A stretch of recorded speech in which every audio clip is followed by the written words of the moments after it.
It means that all the things that he worked hard for and wanted to do, he accomplished with the award. It's very hard for me to pinpoint exactly what Bob loved about LIU, but I think it was everything.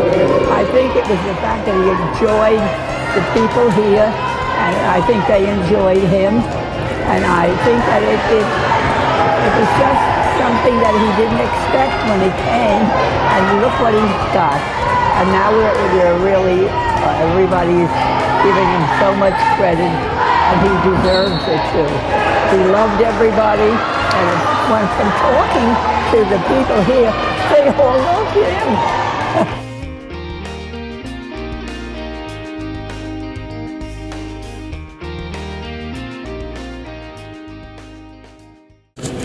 I've got to tell you one very quick story about Bob. He got me into the sports information profession, and I wrote for Siwanaka while I was an undergraduate, and I gone up to his office one day, and we were talking, and he says, I may not be around here much longer. And I thought, come on, they're going to carry you out of this building feet first. You're not going to leave. And he says, yeah, I've been working part-time for school on Long Island, and if the money's not good enough, he said, if the money's good enough, I'm going to go, and if it's not good enough, I'm going to stay at LIU. And as I was walking out of the office, I told myself, well, if the money's not good enough for you, think about me, I can live on less than you can. I was kind of kidding around. And at the end of that summer, he called me and he says, the money was not good enough, the school is Kings Point, if you're interested, I'll set up an interview for you. And they interviewed me, and they hired me, and that was 34 years ago, and I've been in that profession for 31 years, and I've had a chance. I really thank Bob for that, because it's been terrific. I'd like to thank congratulate all the inductees this year and all the previous inductees, because this is a wonderful tribute to everything that you've done for the institution. And I'd like to thank the selection committee for accepting Bob's nomination from us. We were down here 3 years ago for a reunion of Siwanaka at a basketball game, and they won that night too. And while we were here, I had talked to Greg, and I had looked at the inductees in the hall. How come Bob's not in the hall? And well, he hasn't been inducted. He hasn't been nominated yet. And I said, okay, I'll take care of that. I'll get a nomination to you, and I'll get some letters of support. Now, that was 3 years ago. And in my true tradition of meeting deadlines, as my student staff will tell you, I wrote the letter this summer. But we did get a lot of supporting letters, and it was accepted. We're very grateful for that. Bob worked in a time here when you didn't have an internet. And after a basketball game, one of the things that he and Al Tepper would do would rush upstairs to the 4th floor in this building, and they get on the phone to the newspapers, and they get on the phone to WCBS and WINS. And then in the fall, when the soccer team played a 3 o'clock game, as soon as that game ended, he hightailed it for a phone so he could call the scores into Stan Lomax, because he knew how important it was to get the word out. And he treated everybody fairly. It was one of the things where it was important for him to promote the accomplishments of the wrestling team, the gymnastics team, as it was to do basketball and then soccer when they were in their NCAA heyday. And face it, this is the toughest media market in the world. If you think about it, look at the year 1969 and what he was challenged with. In January, the Jets won the Super Bowl. In October, the Mets won the World Series. And the following May, the Knicks won the NBA championship.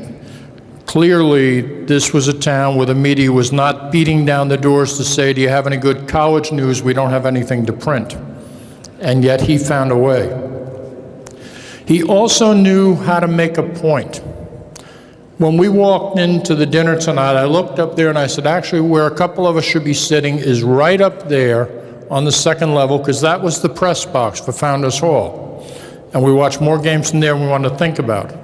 But one of the things we used to do is we'd come down here to the scorer's table after the game, and we'd give the stat crew a hard time because the stats weren't done yet. And so, when are they going to get done? We're working on. Well, how many rebounds did Walter Jones have? We're working on it. So they must have talked to Bob. So he called me into his office the next day, and he said, do you think this is easy? I said, well, we can get it done faster. He says, good, you and your friends are the stat crew next year. And that taught me two things. Number one, how to keep basketball stats. And number two, that you don't criticize somebody until you've had a chance to do exactly what they do and see how it goes about it. And that proves one point. Sometimes the best teachers you have are the ones that you don't realize are teaching you. I could stand here all night and talk about Bob, and I won't do that. But to accept the award on his behalf and talk about him as an individual, I am honored to introduce his niece, Catherine Jarvie. Good evening. I've been told to sing out Louise, so I need a wave from the back table. Ma, can you hear me? Okay. As introduced, I am Bob Gesslein's niece, and I'm here tonight with my mother, who was Bob Gesslein's older sister, and as well as my own sister this evening. And I would like to share with you the memories that I have of him as my uncle. I'm sure many of you in this room this evening know Bob Gesslein, the professional. I would like to share with you my memories of Uncle Bobby. Unfortunately, I've written all of this. I didn't realize I had to hold a microphone at the same time and now put down my reading glasses, so bear with me while I get myself situated. Okay, here we go. Being the baby of the family myself, I do not remember this all that well, but my family is very fond of a time when 11 people lived in a tiny Cape Cod home in Williston Park, Long Island, and somehow had to make do with a single bathroom. Uncle Bobby was working for the Journal-American newspaper then, saving until the Gessleins could afford a home of their own. Moving out when I was 5, the Gessleins were always just a couple of blocks away. Uncle Bobby was devoted to his family, and after my grandfather passed away, my grandmother, who, bless her heart, lived until she was 95, was lovingly cared for in every way by Uncle Bobby and his siblings. There are millions of Sunday pot roast dinners, Christmas breakfasts, and Easter egg hunts etched in my memory, and Uncle Bobby was at the heart of them all. Every summer until I was an adult, my family rented a summer cabin on Shelter Island on the far eastern end of Long Island. When I say family, this term includes the Gessleins. From the day school ended until the day after Labor Day, we were the beach bums of Shelter Island, and that included Uncle Bobby. He would take his vacation for the first 2 weeks of July, and during this time, there were early morning walks on the beach with the dog and mad games of pinochle until lights out at night. Uncle Bobby loved dogs and always owned a collie. For me, it was a delightful way to experience the joy of dogs without any of the ownership responsibilities. That was Uncle Bobby's department, and he doted on his rescue dogs. Uncle Bobby was no stranger at the ASPCA, even making sure that one Christmas we got a cat from there. But back to Shelter Island. If you could wake up at the crack of dawn, then you were welcome to take a drive with Uncle Bobby and the dog to enjoy the quiet of the island before everyone officially started their day. He loved to stroll the beach with the dog, looking for pretty shells and rocks, maybe a lost coin in the sand, and then return home for a sumptuous breakfast. Uncle Bobby didn't cook often, but when he did, like everything else he did, it was perfection. And for the little girl whose father had died far too young, the times with Uncle Bobby were the next best thing. And for my mother, who was widowed far too young, Uncle Bobby was her anchor and her consultant, always there whenever and however she needed. A man of unflappable demeanor and abundant patience, Uncle Bobby was everyone's go-to guy, and voice of reason. Always calm, always soft-spoken. He had a playful side that came out when the cards came out. And if you didn't play pinochle, Uncle Bobby would make sure you learned. To say that Uncle Bobby was fond of pinochle is the understatement of the year. He loved it so much that he created the Pinochle League, which allowed us to play epic games, keeping track of every game in a spiral notebook dedicated to all the games played in that year. Then in the fall, he orchestrated the Pinochle League Awards dinner, a sumptuous feast complete with prizes. Never mind that the only people in the Pinochle League were his family members. It was Uncle Bobby's way to honor a game well played, from first place standing to least number of bids taken. Uncle Bobby had found the ultimate venue for his love of statistics. He would spend hours gathering the numbers, crunching the numbers, and posting the current standings, which could either spur you on to play harder or content yourself to stay at the back of the pack. I guess you might be able to guess where I always landed year after year. It was hard to compete with my card shark elders. Another playful moment for Uncle Bobby was when he bought himself an MG Midget convertible. My grandmother was furious. Why would you buy a two-seater car with so many people in the family to schlep around?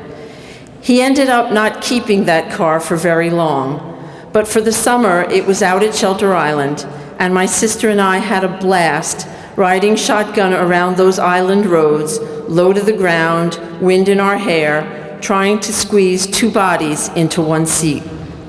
Looking back, it was a miracle he wasn't ticketed every time he went out with his two-seater car that had 3 people and a collie in it. But every summer, the 2 weeks vacation would come to an end for Uncle Bobby, and he would return to work with his enviable tan. But he would religiously return to the island every weekend with fresh supplies from the mainland, including a bag of jelly donuts from the bakery, as well as a black and white cookie for me and my sister. In the evenings, we would all go out for ice cream cones, and the dog always got her own peach cone. We would sit in the car slurping our cones, then drive to the beach to catch the last sunset. On the way home to the cabin, you had to keep your eyes peeled for deer. Even that was sort of a contest. On rainy days, Uncle Bobby would take us to the local department store, which by today's standards was no bigger than a convenience store, but carried everything a person could possibly need. He would buy a Venus Paradise coloring set that came with numbered pictures and corresponding numbered colored pencils. By following the numbered guide, you could create a beautiful piece of art. We contented ourselves with this for hours. Lessons in patience, perseverance, and quiet enjoyment of life. This was Uncle Bobby's legacy to me. I'm sure that many of you knew my uncle and remember him fondly. The endearing qualities that I have already mentioned are hard to forget. Also hard to forget was Uncle Bobby's Irish soda bread that, come St. Patrick's Day, he baked in abundance and distributed to anyone who would have a loaf. As I understand it, his soda bread was as famous here at the Brooklyn campus as the junior's cheesecake he loved to bring home at least once a week. Not only was Uncle Bobby's soda bread delicious and authentic, but it doubled as an instant weapon if needed. If Uncle Bobby were here today, his modesty would probably not allow any of this speech-making in his honor. After he took my grandmother back to her birthplace in Ireland, he returned with a souvenir for my mother that sits in her living room to this day. It is a little teacup inscribed with the words, "Speak little, speak well." That is how my Uncle Bobby lived his life, and I thank you all for speaking so well of him today.